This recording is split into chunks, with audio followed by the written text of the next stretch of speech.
বিসমিল্লাহির রহমানির রহিম। আসসালামু আলাইকুম ওয়া রাহমাতুল্লাহি ওয়া বারাকাতুহু। কেমন আছেন সবাই? আশা করি সবাই ভালো আছেন। প্রতিদিনের মতো নতুন আরো একটি মজার রেসিপি নিয়ে আপনাদের মাঝে হাজির হলাম। তো আজকে আমি নিয়ে আসছি একদম বাংলাদেশের একটা জনপ্রিয় রেসিপি, সেটা হলো দুধ চিতই পিঠা। আমরা অনেকেই পছন্দ করি। এটা কিন্তু শীতের দিন আসলে কিন্তু আমরা সবাই এই পিঠাটা মানে খাই, কম খাই বেশি খাই, এটা আমরা বানাবোই ঘরে, ঘরে। তো আমি আজকে এই পিঠাটা যেভাবে তৈরি করব, এটা একদম সফট হয়ে একদম সুন্দর হয়ে ভিজে যাবে। তো আপনারা যারা পারেন না তারাও পারফেক্ট ওয়ে তৈরি করতে পারবেন। তো চলুন শুরু করি আমার আজকের এই রেসিপিটি। দেখুন কি সুন্দর সফট এবং প্রত্যেকটা পিঠাই অনেক সুন্দর হয়ে ভিজে গেছে। তো পিঠা বানানোর জন্য এখানে আমি বেশ অনেকটাই চালের গুঁড়া নিয়ে নিয়েছি। তো আপনাদের যতটুকু লাগবে ততটুকুই নিবেন, বেশি কমিয়ে যার যেমন ইচ্ছা। তো এখানে আমি সবার আগে দিয়ে দিলাম লবণ। লবণটা আমি পরিমাণ মতো দিলাম। এরপরে এখানে আমি দিয়ে দিলাম ১ চামচ বেকিং পাউডার। এটা আগেকার মানুষ দিত না, তবে আমি এখন দেই। এটা দিলে কি হয়, পিঠাটা ফুলকো, ফুলকো হয় এবং পিঠাটা ছিদ্রযুক্ত হয় ভালো। তো সেজন্য আমি ১ চামচ পরিমাণ বেকিং পাউডার দিয়ে দিলাম। তারপরে এখানে যেটা করতে হবে, এই যে পানিটা দিতেছি, এটা কিন্তু আপনারা অবশ্যই কুসুম গরম পানি দিবেন। ঠান্ডা পানি কিন্তু একদমই দিবেন না। তো এখানে কিন্তু কুসুম গরম পানি দিতে হবে। যেহেতু শীতকাল, শীতকালে কিন্তু পানিটা এমনিই ঠান্ডা থাকে। তবে আপনার হাতে যতটুকু সয় আপনি হাত দিয়ে দেখবেন যে কুসুম, কুসুম গরম, সেটা আমরা বুঝতে পারি। তো সেরকম পানি এখানে দিবেন। আর সবথেকে মেইন কথা হলো, এই পিঠাটা বানানোর অন্তত ০.৫ ঘন্টা আগে আপনারা এই বেটারটা তৈরি করে রাখবেন। তো দেখুন আমার পারফেক্টলি একদম তৈরি হয়ে গেছে। আমি এটাকে তৈরি করে এক সাইড করে রাখবো। ঠিক এরকমভাবে একটা বেটার তৈরি করতে হবে আপনার। পিঠা বানানোর জন্য কিন্তু আপনি মেইন হলো এই জিনিসটা তৈরি করা, যে পিঠার যে এটা যদি আপনি সুন্দর করে এই বেটাটা তৈরি করতে পারেন তাহলে পারফেক্টলি আপনার পিঠা হবে।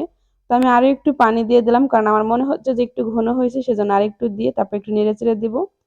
তো তারপরে আমি সবার আগে এখানে আমি দুধটা জাল দিয়ে নেব। এখানে আমি ১ কেজি দুধ দিয়ে নিয়েছি। জ্বালিয়ে একদম মোটা একটা সর ফেলে তারপর ধুয়ে দেব।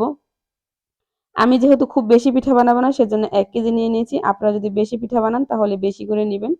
তো তারপরে এখানে আমি রস তৈরি করব। তো আমি ১ম এ এখানে দেখুন প্রায় ১/২ কেজির একটু উপরে পানি দিয়ে দিয়েছি। তো এই পানিতে অনেকেই খেজুরের রস দিয়ে তৈরি করেন, তাদের জন্য আর পানি দিতে হবে না, তারা রস থেকেই করবেন। আমি যেহেতু খেজুরের গুড় দিয়ে বানাবো, সেজন্য এই গুড়টাকে রস বানাতে হবে। এই পানির ভিতরে যখন এই গুড়টা গলে যাবে একদম, সে পর্যায়ে আমি সামান্য একটু লবণ দিয়ে দিলাম। এটা চাইলে আপনারা স্কিপ করতে পারেন। তবে আমি এই চিনির মানে মিষ্টির ব্যালেন্সটা ঠিক রাখার জন্য দিয়েছি। অনেকেই মিষ্টিতে লবণ পছন্দ করে না। তারপরে এখানে আমি দিয়ে দিলাম ২টা-৩টা তেজপাতা এবং এলাচ। আমি আর কোনো কিছু দিব না, শুধু এতটুকুই দিব। তারপর খুব সুন্দর করে এই পানির সাথে এই মানে গুড়টাকে একদম গালিয়ে খুব সুন্দর করে জ্বালিয়ে নেব। দেখুন একদম জ্বালানো হয়ে গেছে।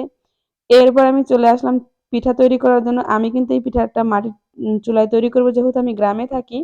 সেজন্য আমি পিঠাটা মাটির চুলায় তৈরি করব। আপনারা শহরে থাকলে গ্যাসে তৈরি করবেন। তো মাটির চুলায় কিন্তু বেশি ভালো হয় এই পিঠাটা। তো সেজন্য আমরা মাটির চুলায় বানাই। তো তারপর আমি পিঠাটা দেখুন দিয়ে দিলাম এক, এক করে।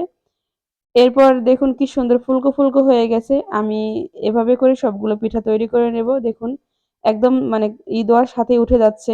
যেহেতু মাটির খাস, তারপরে চুলার জালটা যদি পারফেক্ট ভাবে হয়, তাহলে কিন্তু আপনার পিঠাগুলো খুব সুন্দর হবে। তো বলতে, বলতে দেখুন আমার সবগুলো পিঠা বানানো হয়ে গেছে। এখন আমি চলে আসছি পিঠাটা ভিজানোর জন্য।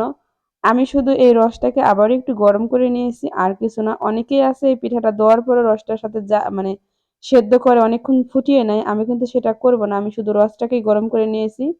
এরপর এক, এক করে সবগুলো পিঠা এখানে দিয়ে দিব। আপনার পিঠা যদি বানানো সুন্দর হয় আর রসটা যদি একটু গরম থাকে, তাতেই কিন্তু আপনার পিঠা একদম ভিজে যাবে। দেখবেন আমি এখানে আর কোনো জাল দিব না, ব্যাস এভাবেই রেখে দেব পিঠাগুলো দিয়ে। তারপর সবগুলো পিঠা এভাবে দিয়ে দিব। এরপর আমি দিয়ে দেব এখন উপর থেকে কিছু নারকেল কোড়া দিয়ে দিব। ফ্রেশ একদম নারকেল কোড়া দিলে কিন্তু আপনার এই ভিজানো পিঠার মানে দুধ চিতই পিঠাটা কিন্তু বেশি মজা হবে। আর আপনি যেই রসটা থাকবে সেটা কিন্তু একটা আইসক্রিম, আইসক্রিম ভাব আসে, যেটা আপনি ওই পিঠা ভিজার পরে যতটুকু থাকবে সেটা মানে খুব সুন্দর একটা হয়। আমি বেশ কিছুটা নারকেল কোড়া এখানে দিয়ে দিলাম। দেখুন নারকেল কোড়া দেওয়ার পরেই পিঠা মানে রসের কালারটা চেঞ্জ হয়ে আসছে।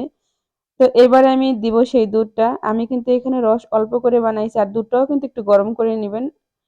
আর একেবারে গরম করে তাহলে কিন্তু আপনার দুধটা ফেটে যেতে পারে এই রসের ভিতরে দেওয়ার জন্য। তবে আমার দুধটা কিন্তু একদমই ফাটেনি। দেখুন মাশাআল্লাহ একদম পারফেক্টলি ভাবে দুধটা সেট হয়ে গেছে। তো আমি এই দুধটা দিয়ে আর এখানে কিছুই করব না। এখন জাস্ট এটাকে রেখে দেব। আর আমরা এই পিঠাটা বিকেলে বানাইছিলাম। তো এটা অবশ্য আমরা সকালে খাবো। আমি আরো কিছুটা নারকেলের এখানে দিয়ে দিলাম। এরপর এটাকে রেখে দেব। এক সাইড করে। তো সকালবেলা দেখুন চলে আসছি, একদম দেখুন মাশাআল্লাহ আমার পিঠাগুলো একদম ফুলে দ্বিগুণ হয়ে গেছে আর একদম দেখুন মাখা, মাখা হয়ে গেছে। রস মানে ঝোলটা বেশি অতিরিক্ত নেই। তবে আরেকটু ঝোল হলে মনে হয় বেশি ভালো হতো। তবে এই যে একটু ঝোল রয়েছে এটা কিন্তু একদম ক্রিমের মতো হইছে।